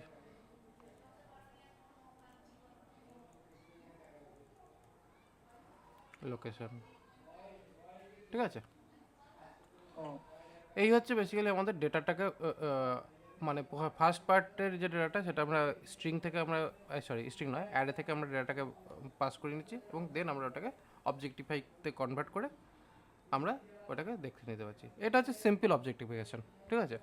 এই অবজেক্টিফিকেশানে আমার অ্যাকচুয়ালি প্রবলেমটা কোথায় হয়ে দাঁড়াচ্ছিল, যেহেতু আমরা এখানে যে অবজেক্টটা রয়েছে এই অবজেক্টের পার্টটা হচ্ছে অ্যানোনিমাস অবজেক্ট, মানে বেসিক্যালি এর কি তো আমরা দেখতে পাচ্ছি, মানে প্রপার্টি নেম তো আমরা দেখতে পাচ্ছি, কিন্তু সেই প্রপার্টিটার কোনো বডি নেই। অ্যাকচুয়ালি আমাদের এই যে অবজেক্ট যেটা দাঁড়াচ্ছে, এই অবজেক্টের অ্যাকচুয়ালি প্রপার বডি নেই। একটা অবজেক্ট ওরিয়েন্টেড প্রোগ্রামিংয়ের মেন পার্ট হচ্ছে ক্লাস। যদি ক্লাসই না থাকে, মানে ওর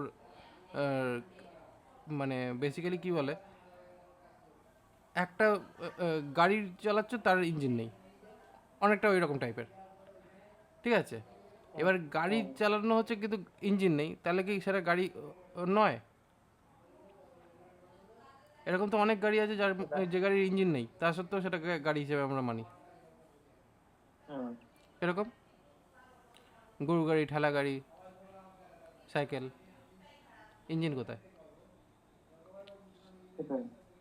তো বেসিক্যালি অনেকটা ওই রকম। এই যে টাইপের যে অবজেক্টটা, এই অবজেক্টটাকে বলা হয় প্রোটোটাইপ অবজেক্ট। মানে এটা একটা অবজেক্ট হিসাবে ট্রিটমেন্ট হচ্ছে, বাট এটা অ্যাকচুয়াল প্রপার অবজেক্ট নয়। প্রপার অবজেক্ট তখনই ডিফাইন করা যেতে পারে বা যখনই আমরা কাজ করতে পারি যখন কিনা অ্যাকচুয়ালি অবজেক্ট ওরিয়েন্টেডের যে ম্যানার্স সেটা মানবে। এবার অবজেক্ট ওরিয়েন্টেশনের ম্যানার্স কী হচ্ছে, অবজেক্ট ওরিয়েন্টেড ম্যানার্সে আমরা এই অবজেক্টস পার্টটা পাচ্ছিলাম, কিন্তু তার না আছে ক্লাস, না তার আছে ইনহেরিটেন্স, তার না আছে পলিমরফিজম, না এনক্যাপসুলেশন, না অ্যাবস্ট্রাকশন। এই পার্টগুলো এই আমাদের অবজেক্ট থেকে মিসিং, ঠিক আছে? বেসিক্যালি আমরা অবজেক্টস তো পেয়ে গেছি, এই ক্ষেত্রে আমরা অবজেক্টস তো পেয়ে গেছি, বাট এই অবজেক্টসের যে পার্টটা সেখানে আমাদের এই বাকি পার্টগুলো মিসিং হয়ে গেছে, বাকি পার্টগুলো নেই। বিশেষ করে ক্লাস পার্টটা নেই, ইনহেরিটেন্স নেই, পলিমরফিজম নেই, এগুলো তো আসার কোনো প্রশ্নই নেই। যেখানে ক্লাস নেই তো সেখানে বাদ বাকি পার্টও আসার কোনো প্রশ্ন নেই। তো সেই কারণে মেনলি আমাদের অবজেক্টে শুধুমাত্র ডেটাটা রয়েছে, বাট তার অ্যাকচুয়ালি আউটপুট পাওয়ার জন্য তার বডি নেই, ঠিক আছে? এই হচ্ছে এই অবজেক্টের ড্রপব্যাক, এবং এই ড্রপব্যাকের জন্য এটা অ্যাকচুয়ালি অবজেক্ট হয়ে উঠতে পারেনি। ওকে, এবার বেসিক্যালি আমরা তাহলে অবজেক্ট ডিফাইন বা অবজেক্টকে আমরা ইউজ কীভাবে করতে পারি, তাহলে মানে actual proper object oriented programming কীভাবে করতে পারি। তোমার ব্যাকগ্রাউন্ড কী, তোমার সফটওয়্যার ডেভেলপমেন্টের ব্যাকগ্রাউন্ডটা কী?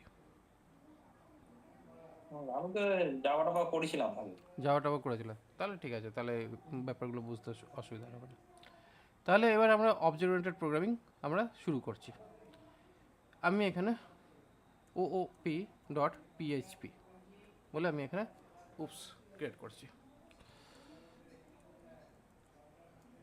পিএইচপি এটা নিলাম। এবার এখানে কি হচ্ছে, আমাদের অবজেক্ট ওরিয়েন্টেড প্রোগ্রামিংয়ের প্রথম পার্ট কি আসছে, ক্লাস, রাইট? প্রথম পার্ট হচ্ছে ক্লাস। তাহলে এখানে ক্লাস বলে আমি এখানে কার বলে ক্লাস নাম দিলাম।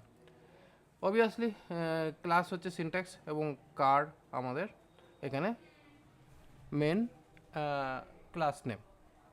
এবং এইখানে ক্লাস নেম যখন আমরা ডিক্লেয়ার করলাম, তাহলে এই ক্লাস নেমের মধ্যে আমাদের দুটো জিনিস মেনলি থাকবে, একটা হচ্ছে ক্লাসের প্রপার্টি আর হচ্ছে একটা ক্লাসের মেথডস, তাই তো? ক্লাস প্রপার্টি অ্যান্ড মেথডস, এই দুটো নিয়েই আমরা ক্লাসকে অ্যাকচুয়ালি ডিফাইন করতে পারি। তাহলে প্রপার্টি যখন আমরা ডিফাইন করছি, তাহলে প্রপার্টিকে ডিফাইন করার জন্য আমরা এখানে কী করতে পারি, ডলার মডেল মডেল করে এখানে আমরা মডেল দিয়ে দিচ্ছি কার,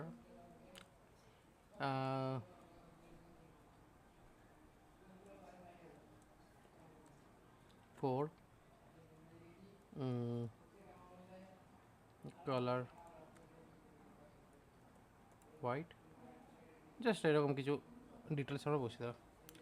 এবার ব্যাপারটা হচ্ছে কি, যে মুমেন্টে আমি এই যে জিনিসগুলোকে বসালাম, এখানে রেড কালার দিয়ে দিয়েছে,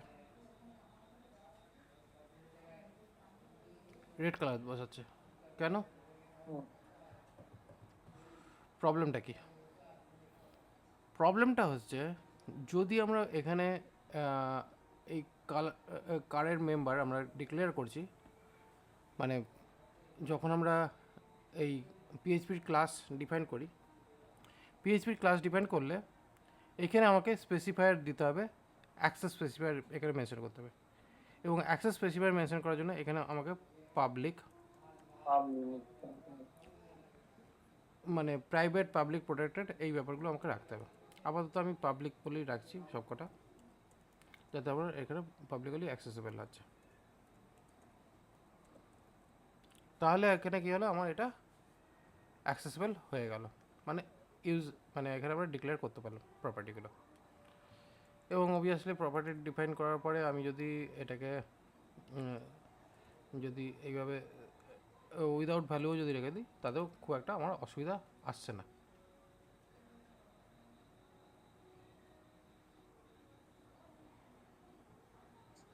আসছে না, কোনো অ্যাকচুয়ালি কোনো প্রবলেম নেই, তাই না?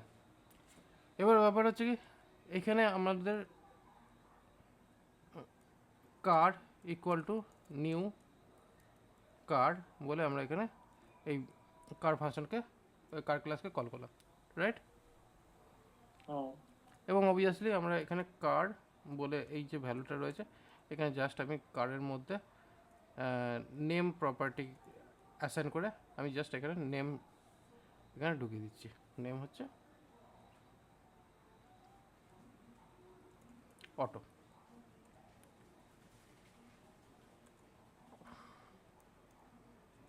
কার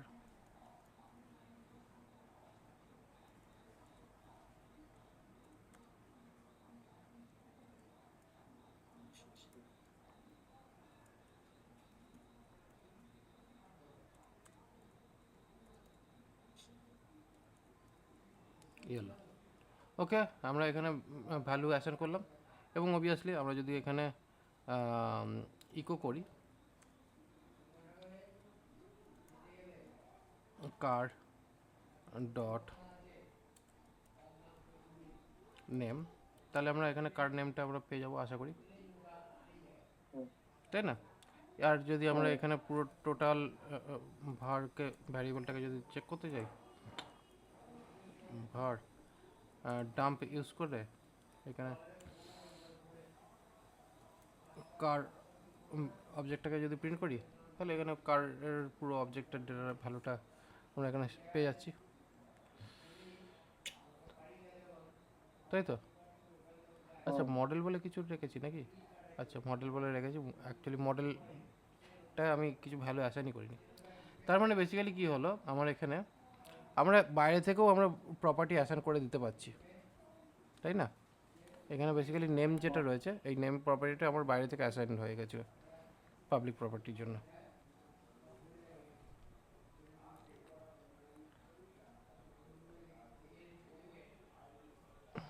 বাইরে থেকে আমি এখানে প্রপার্টি অ্যাসাইন করে দিতে পারছি অবজেক্টের আন্ডারে। ওকে, হ্যালো, হ্যাঁ, এটা তো আমরা কীভাবে করছি, অবজেক্ট ওরিয়েন্টেড ম্যানার্সে তো আমরা এই কাজটা করতে পারি, তাই না? অ্যাকচুয়ালি এই ক্ষেত্রে কী হচ্ছে, আমরা এখানে প্রপার্টি মেনশন করেছি, এবং সেই প্রপার্টি অনুযায়ী আমরা এখানে এই ডেটাগুলোকে দেখতে পাচ্ছি, ভ্যালু অ্যাসাইন করতে পারছি। বাট যদি আমরা এখানে পিআরআই ভিএটি প্রাইভেট যদি করতাম, তাহলে কি জিনিসটা দাঁড়াতো দেখি। প্রাইভেট হলে নট অ্যাক্সেসিবল, তো এখানে ভ্যালু তো অ্যাসাইন হবে না।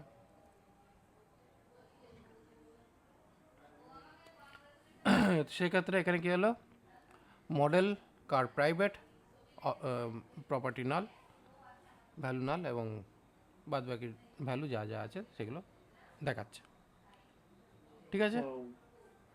তো সেই হিসাবে মোটামুটি ঠিকই আছে। তো আমার যেটা প্রাইভেট প্রপার্টি করতেই আমার বাইরে থেকে অ্যাক্সেস স্পেসিফায়ার মানে বাইরে থেকে আউটপুট মানে অ্যাক্সেস বন্ধ হয়ে যাচ্ছে। তো এই হচ্ছে বেসিক্যালি আমাদের প্রসেস। যদি এখানে আমার কোনো ভ্যালু যদি থাকতো, তাহলে কি সেটাকে আমি অ্যাক্সেস করতে পারতাম? এখানে যদি আমরা এখানে ভ্যালু যদি বসাই, যেটা কার্ড, এটাকে কি আমরা অ্যাক্সেস করতে পারবো এখানে?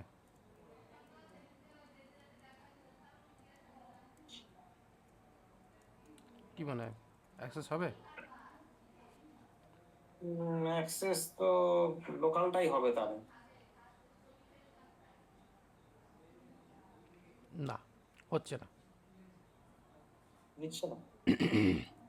আমরা এখানে মডেলটাকে তো প্রাইভেট করা আছে না, তো সেক্ষেত্রে আমি প্রাইভেটে আমি কল করার চেষ্টা করছি, পাচ্ছে না। পাচ্ছে না, কারণ বেসিক্যালি বলছে যে আমরা এই যে ডেটাটা সেটা দেখাতে পারবো না। তাহলে দেখে নিই এর আর কি বলছে, can not access private property, তাই তো, অ্যাক্সেস করাই যাবে না। তো অ্যাক্সেস করতে গেলে অবভিয়াসলি আমাকে সেটাকে পাবলিক প্রপার্টিতে অ্যাসাইন করতে হবে। এবার ঘটনাটা হচ্ছে কি, আমি এখানে যে প্রপার্টিসগুলোকে ডিক্লেয়ার করলাম, মানে এই যে করলাম, এইটা অ্যাকচুয়ালি আমাদের অবজেক্ট ওরিয়েন্টেড প্রোগ্রামিংয়ে জেনারেলি হয়ে থাকে। এবার এইখানে আমাদের যদি কোনো একটা ফাংশন যদি ক্রিয়েট করি, তাহলে ফাংশনস ক্রিয়েট করতে গেলে কী করতে হবে?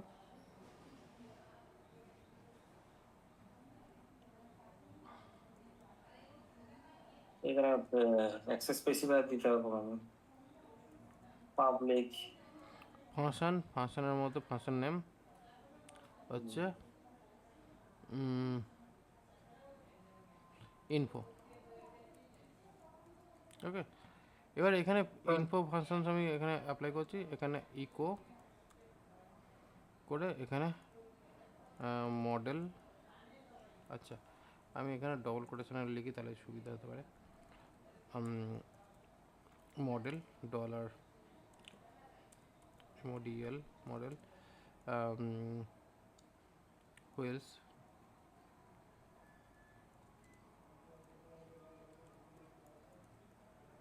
হুইলস, তারপরে হচ্ছে COLOR কালার, এখানে ডলার COLOR কালার। এইভাবে আমরা প্রপার্টিসগুলোকে দেখলাম।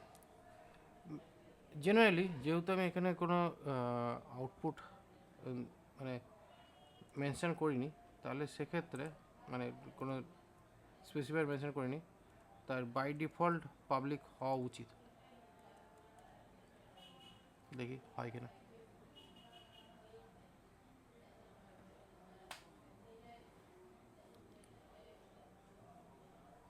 আনডিফাইন্ড প্রপার্টিজ বাট ভ্যালু এখানে শো করছে, তার মানে এখানে বেসিক্যালি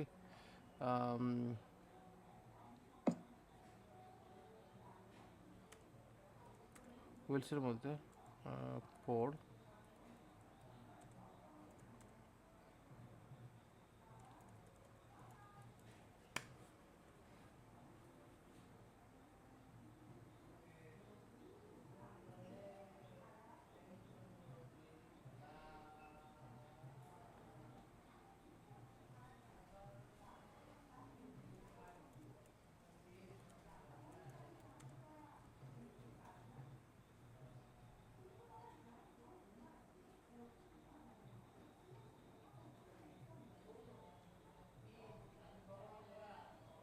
ওকে। এখানে একটা প্রবলেম হয়েছে, আমরা এখানে ভ্যালু দেখতে পাচ্ছি না,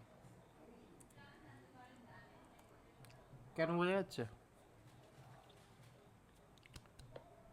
এখানে আমরা ভ্যালু দেখতে পাচ্ছি না, এখানে আমরা ভ্যালু দেখতে পাচ্ছি না। ফাংশন তো কল করিনি। ফাংশন কল করেছি, এই যে হ্যাঁ, info কল করেছি। কল করেছি কিন্তু দেখতে পাচ্ছি না, আউটপুটে আসছে না, হয়নি। পাবলিক করা হয়নি বলে পাবলিকও তো করে দেখলাম,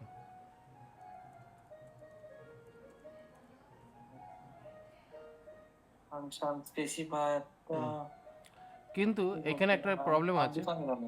এখানে আনডিফাইন হয়ে যাচ্ছে কেন? কারণটা হচ্ছে এইখানে অ্যাকচুয়ালি জিনিসটা হয়েছে কি, ফাংশন একটা নিজস্ব স্কোপ বজায় রাখে, ঠিক আছে? এই কারণে আমি ফাংশনসটা আগে বলালাম, কারণ এখানে বেসিক্যালি কী হচ্ছে, ফাংশন কী হচ্ছে, একটা স্কোপ রেডি করে। যদি এই ফাংশনসের মধ্যে কোনো ভ্যারিয়েবল যদি ডিক্লেয়ার করা হয়, সেই ফাংশনসের ভ্যারিয়েবলটাকে আমরা ডাইরেক্টলি এইভাবে অ্যাক্সেস করতে পারি। বাট এটা তো ফাংশনের মেম্বার নয়, এই যে মেম্বারগুলোকে কল করেছি এগুলো ফাংশনের মেম্বার নয়, যদিও আমার এটা ক্লাসের মেম্বার, বাট এটা ফাংশনের মেম্বার নয়, ঠিক আছে? এবার ব্যাপার হচ্ছে কি, যদি এটা আমার ফাংশনের মেম্বার হতো আর যদি এটা আমার ক্লাসের মেম্বার হতো, তাহলে কোনটাকে ও অ্যাকচুয়ালি ফাংশনের মেম্বার বলে মনে করতো যদি আমি এইভাবে যদি রাখতাম? ও বুঝতে পারবে যে এটা আমার ক্লাসের মানে ক্লাসের মেম্বার না এটা ফাংশনের মেম্বার। এক্ষেত্রে একটু কনফিউজ করে ফেলতে পারে পিএইচপি। তো সেই কারণের জন্য এখানে দিস বলে এখানে এই প্যারামিটারটাকে সেট করতে হয়। দিস বলতে বেসিক্যালি কারেন্ট অবজেক্টকে রেফার করছে এবং সেই কারেন্ট অবজেক্টের উপরে অ্যাকচুয়ালি ভ্যালুটাকে এখানে ডিফাইন করছে। তবে পরে গিয়ে আমরা এখানে আউটপুটটা পাচ্ছি। এইটা হচ্ছে অ্যাকচুয়ালি অবজেক্ট ওরিয়েন্টেড প্রোগ্রামিংয়ের ফাংশনসের মধ্যে এটা হচ্ছে অ্যাকচুয়ালি ব্যাপার। যখন আমরা এই পিএইচপিতে যখন আমরা ক্লাস ডিফাইন করি এবং পিএইচপি ক্লাস ডিফাইন করার মধ্যে আমাদের প্রপার্টি ডিফাইন এইভাবে হয়ে থাকে এবং তার মধ্যে প্রপার্টি যখন কলিং হয় ফাংশনের মধ্যে হোক বা বাইরে হোক তখন আমরা ক্লাসের যে অবজেক্ট আছে তাকে আগে কল করে তার ভেতরে আমরা ডেটাটাকে ডিফাইন করি। ওকে, তো এইভাবে বেসিক্যালি আমাদের এই ব্যাপারটা আমরা ইউজ করতে পারছি। অবভিয়াসলি এখানে ব্যাপারটা হচ্ছে কি আমরা চাইলে এখানে ডেটা টাইপ অ্যাসাইন করতে পারি, যেমন এখানে ডেটা টাইপ এটা রইলো এবং এখানে আমি ইন্ট দিতে পারি, এখানে স্ট্রিং এইভাবেও বসাতে পারি হোয়াটএভার। তো এখানে বেসিক্যালি আমাদের ডেটা টাইপ অ্যাসাইন করলাম এবং আলটিমেট আমাদের কোনো ব্যাপার নয় যে ডেটাটা রাখলাম। বাট এবার যদি আমি মনে করি যে আমি এখানে যে ডেটাটা রাখতে চাইছি সেই ডেটাটা আমি এখানে শো করাবো না, মানে এখানে তো ডেটাটা তো নেই, তাহলে কী হবে? আমাকে এখানে কনস্ট্রাক্টরের মাধ্যমে ডেটা ভ্যালু সেট করতে হবে। তাহলে এখানে এই কনস্ট্রাক্টরটা আমাদের ডবল আন্ডারস্কোর দিয়ে স্টার্ট হয় এবং এই ক্ষেত্রে আমরা এখানে এই প্রপার্টির যে ডিফল্ট যে ভ্যালুটা সেটা আমরা এইভাবে অ্যাসাইন করতে পারি, তাতে আমাদের ভ্যালু আমরা এখানে শো করছি। আর যদি আমাদের অপশনালের ব্যাপার যদি থাকে তাহলে সেক্ষেত্রে আমরা অপশনালও করতে পারি। এখানে অ্যাকচুয়ালি ব্যাপারটা হয়েছে কি, এখানে একটা জিনিস পিএইচপি 8 থেকে যতদূর সম্ভব এটা হয়েছে, এইখানে এইরকমভাবেও আমরা একটা অপশানস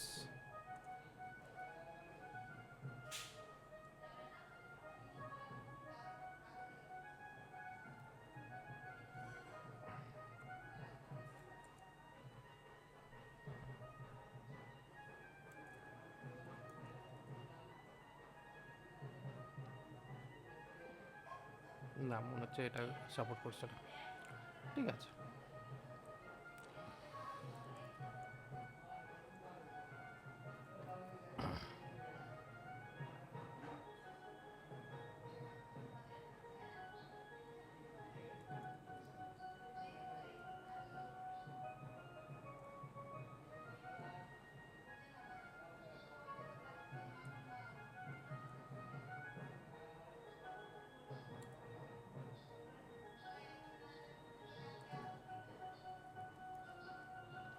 ওকে, অবভিয়াসলি আমরা এখানে ভ্যালু অ্যাসাইন করতে পারলাম। আর যেহেতু আমাদের এখানে কনস্ট্রাক্টর ডিফাইনের সময় আমরা এখানে অ্যাপ্লাই করছি, তো এখানে অ্যাপ্লাই করে আমি এখানে BMW মডেল সেট করে দিতে পারছি থ্রু প্রপার্টি অ্যাসাইনমেন্ট, ঠিক আছে। তো এইভাবে আমরা কনস্ট্রাক্টরকে কল করে কনস্ট্রাক্টরের মাধ্যমে আমরা ডেটাটাকে পাস করাতে পারছি।